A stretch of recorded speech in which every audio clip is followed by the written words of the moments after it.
Hello everyone. We will take a look at 4 amazing traps in the Danish Gambit you absolutely need to know whether you use this opening or face it.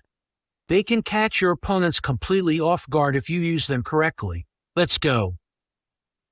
Black's knight is rarely able to move to f6 safely without being kicked by e5. Some black players will leave their knight there and pin the e5 pawn with the seemingly smart queen e7. We will renew the threat with queen e2, breaking the pin. Here, d5 looks natural, attacking the bishop, but it's a fatal mistake. We will take the knight. Black is forced to trade queens, hoping to take our bishop next, but instead of taking with the king, we will take on e2 with the bishop. Black finds himself down a piece at the end. Black is 2 pawns up in this position. A common strategy he can employ in such a situation is to give back a pawn to accelerate his development. This move introduces the Schlechter defense.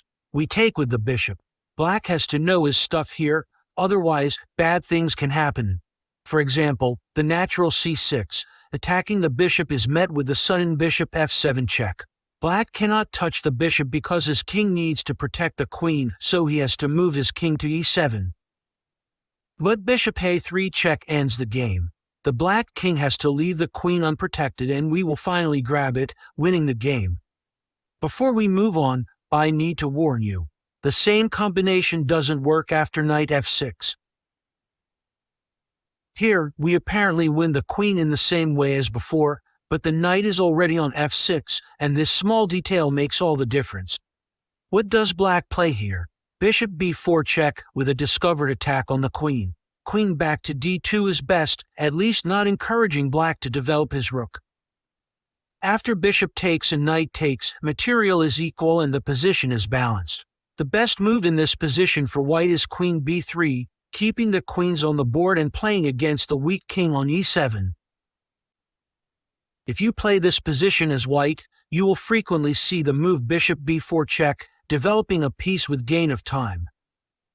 After knight c3, black wants to carry on with development, but knight f6 is always met by the unpleasant e5. For this reason, he may secure the e5 square first with d6. But we are never short of tricks in this opening. We will play the strong queen b3, attacking the bishop and the f7 square simultaneously. Taking on c3 is forced. Following knight f6, bishop f7 check and e5. D takes e5 leads to a beautiful checkmate in 2. Bishop b4 and queen e6. Black's king is mated in the middle of the board. Before I show you the last trap, I invite you to boop the like button to support the channel. Thank you, I appreciate it.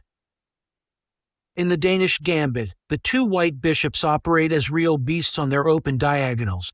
After bishop check, knight c3, black threatens the e4 pawn with his knight. The usual e5 move doesn't give much this time. After queen e7, knight f3 defending, and d6, the pin on the e-file neutralizes our e-pawn. Black can take everything on c3 and castle, feeling some sort of relief, but the game is over. We play queen g4, threatening mate. g6 is the only way to defend and queen d4 ends the game. f6 is impossible, since the f7 pawn is pinned, so checkmate is unavoidable. Thank you for watching, and feel free to check these videos if you want to destroy your next chess opponents. See you soon.